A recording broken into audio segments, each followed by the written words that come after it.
Hello बच्चों, तो कैसे हो आप लोग। आई होप कि आप लोग अच्छे होंगे। आपका पहला पेपर हिंदी का है, कक्षा 10वीं वालों का। ठीक है, तो आज हम हिंदी के ऐसे टॉपिक्स के बारे में चर्चा करेंगे और मैं ऐसे टॉपिक्स आपको बताऊंगा जो एग्जाम में 100% पूछे जाएंगे। इसे याद कर लेना है, अच्छे से कवर करना है आपको। ठीक है, तभी जाके पूरे मार्क्स आपको यहाँ पर मिलने वाले हैं। ठीक है, मैं परीक्षा अध्ययन में से पूरा टॉपिक्स आपको यहाँ पर बताने वाला हूँ कि क्या क्या एग्जाम में आपके आने वाला है। तो आइए शुरू करते हैं। देखो, यहां पर हम सेट पर चर्चा करने वाले हैं। तो सेट में मेन जो क्वेश्चन आपके दिखने वाले हैं एग्जाम में, वो आपको मैं बताना चाहता हूं। ठीक है, देखो ये क्वेश्चन, देखो पहला क्वेश्चन, भक्ति काल को हिंदी साहित्य का स्वर्ण युग क्यों कहते हैं। बहुत ही इंपॉर्टेंट क्वेश्चन है, तो आप ये क्वेश्चन याद कर लेना है। ठीक है, 100% आने की यहां पर संभावना देखी जा सकती है। ठीक है, ये क्वेश्चन आप अच्छे से याद कर लेना है। ठीक है, ठीक है। फिर क्वेश्चन देखो, महाकाव्य भी अच्छे से आपको यहां पर याद कर लेना है। वीर रस, ठीक है, दोहा, छंद, अलंकार में से अनुप्रास अलंकार हो गया आपका। ठीक है, फिर नीचे आते देखो नाटक और एकांकी। ठीक है, आपको व्याकरण के सारे क्वेश्चन अच्छे से याद कर लेने हैं। ठीक है, ये व्याकरण के क्वेश्चन आपको अच्छे से याद कर लेने हैं। रस सारे आपको याद कर लेने हैं। ठीक है, निबंध में बता देता हूं। देखो निबंध में आज मैंने बताया था जैसे कि विज्ञान क्या आ गया, तो आप क्या मन से भी लिख सकते हो। ठीक है, वृक्षारोपण का आप मन से लिख सकते हो। जीवन में खेलों का भी महत्व, ये भी मन से लिख सकते हो। ऐसे निबंध आप मन से लिख सकते हो। फिर आता है देखो मेन टॉपिक आपका क्या आता है, फिर जीवन परिचय। ठीक है, उसमें आपको देखो एक तो राम वृक्ष बेनीपुरी और महावीर प्रसाद द्विवेदी का, एक तो ये याद करना है, यानी कि ये दोनों, एक तो ये याद करने हैं, दोनों याद कर लेना आप। ठीक है, एप्लीकेशन में देखो ये शुल्क मुक्ति की आप अच्छे से याद कर लेना है, ये भी बहुत इंपॉर्टेंट है। ठीक है, आइए अगले सेट पे देख लेते हैं। देखो अगले सेट में देखो ये वाले क्वेश्चन आप याद कर लेना, राम भक्ति शाखा और प्रयोगवादी काव्य की विशेषता, ये दोनों क्वेश्चन बहुत इंपॉर्टेंट है। फिर नीचे आते देखो रस में शांत रस दे रखा है, छंद में चौपाई छंद दे रखा है और उत्प्रेक्षा अलंकार दे रखा है, ये आपको याद करने हैं। ठीक है, फिर नीचे देखो कहानी में कौन कौन से तत्व होते हैं, ये भी करना है, और जीवन और आत्मकथा में अंतर। ठीक है, व्याकरण के तो आपको सारे क्वेश्चन इस सेट में से अच्छे से कर लेने हैं।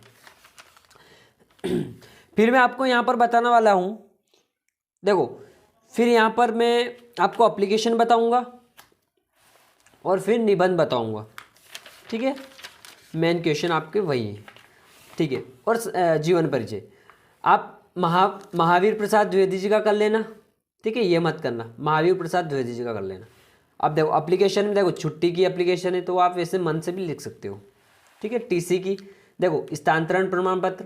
ठीक है, इंग्लिश में एसएलसी बोलते हैं, ये स्थानांतरण प्रमाण, हिंदी में आपको ये याद करनी है। देखो फिर निबंध में पर्यावरण प्रदूषण आपको मन से लिख सकते हो आप। ठीक है, और एक जो नया निबंध निकल के आ रहा है यहाँ पर, ठीक है, सेट में नहीं दे रखा लेकिन आपको याद करना है, वो कौन सा होगा, कोरोना होगा। ठीक है, कोरोना वाला। ठीक है, ये निबंध बहुत इंपॉर्टेंट है, ये निबंध ये भी पूछा जा सकता है। ठीक है, सेट 3 में बात करते हैं कौन कौन से इंपॉर्टेंट क्वेश्चन यहाँ पर देखने को मिलते हैं हमको। ठीक है, पहले मैं व्याकरण के क्वेश्चन बता देता हूँ। देखो ये वाला, कृष्ण भक्ति शाखा की प्रमुख विशेषता आपको यहाँ पर बतानी, तो ये आप याद कर लेना है। ठीक है, फिर नीचे आते हैं हम, देखो मुक्त काव्य याद कर लेना है, विभस रस में विभस से रस से याद कर लेना है, रूपक अलंकार, अलंकार में रूपक अलंकार यहाँ पर याद करना है आपको। ठीक है, फिर इधर आते हैं, ये क्वेश्चन भी याद करना है, एकांकी किसे कहते हैं, दो एकांकियों के नाम उनके लेखक, और कहानी उपन्यास में अंतर, ये वाला कर लेना है। फिर नीचे एक इंपॉर्टेंट क्वेश्चन हो रहा है आपका उपमा अलंकार वाला। ठीक है, ये वाला। ठीक है, अब बात कर लेते हैं निबंध एप्लीकेशन और जीवन परिचय पर। ठीक है, ये जीवन परिचय में देखो आप सूरदास जी का कर लेना और जयशंकर प्रसाद जी का कर लेना। ठीक है, इनकी रचनाएं याद कर लेना, बाकी तो मन से थोड़ा बहुत ऐसे इधर उधर से लिख लेना आप, रचनाएं आपको सबकी याद होनी चाहिए। ठीक है, अब देखो फिर यहाँ पर देखो बुक बैंक की एप्लीकेशन है, तो ये भी आप अच्छे से पढ़ लेना है। ठीक है, अब देखो यहाँ निबंध में देखो विज्ञान का मिल गया आपको। ठीक है, किसी खेल वाला भी मिल गया, वन संरक्षण वाला मिल गया। ठीक है, विद्यार्थी जीवन वाला मिल गया। तो लगभग ये 3-4 निबंध ही आपको अच्छे से याद करने हैं। ठीक है, सारे सेट में यही देखने को मिलेंगे। आइए लास्ट सेट पर नज़र डाल लेते हैं, चौथे वाला सेट है आपका। इसमें इंपॉर्टेंट क्वेश्चन देख लेते हैं व्याकरण के पहले, ठीक है। व्याकरण के ये वाला देख लेना, छायावाद के 2 कवि उनके एक एक रचना का नाम, ये करना आपको, ठीक है। देखो रस में फिर यहाँ पर रौद्र रस पढ़ लेना अच्छे से आप, ठीक है। फिर छंद किसे कहते हैं, कितने प्रकार के होते हैं, छंद के बारे में पूछ रखा है। आइए अगले क्वेश्चन देखते हैं, इम्पोर्टेंट, ठीक है। अब मैं आपको यहाँ पर बता देता हूँ, देखो ये जीवन परिचय में बता देता हूँ, तुलसीदास का कर लेना, बाकी ये मत करना, ठीक है। जो जो बताए वो कर लेना आप। अब यहाँ पर हम निबंध पर देख लेते हैं, निबंध पर भी नज़र डाल लेते हैं। देखो खेल वाला आ गया, फिर ठीक है, विज्ञान वाला आ गया है, जल वाला मन से लिख सकते हो, ठीक है। ये 3-4 निबंध अच्छे से याद कर लेना आप लोग। और यहाँ पर देखो एप्लीकेशन में देख लो, तो ये बहुत ही इंपॉर्टेंट एप्लीकेशन, ठीक है। परीक्षा काल में ध्वनि विस्तारक यंत्रों के बजाने पर रोक लगाने हेतु जिलाधिकारी महोदय को पत्र लिखना है, बहुत ही इंपॉर्टेंट है। 100% आने की गारंटी यहाँ पर, यानी कि संभावना है, 100% संभावना है इसकी कि एप्लीकेशन आ सकती है, ठीक है।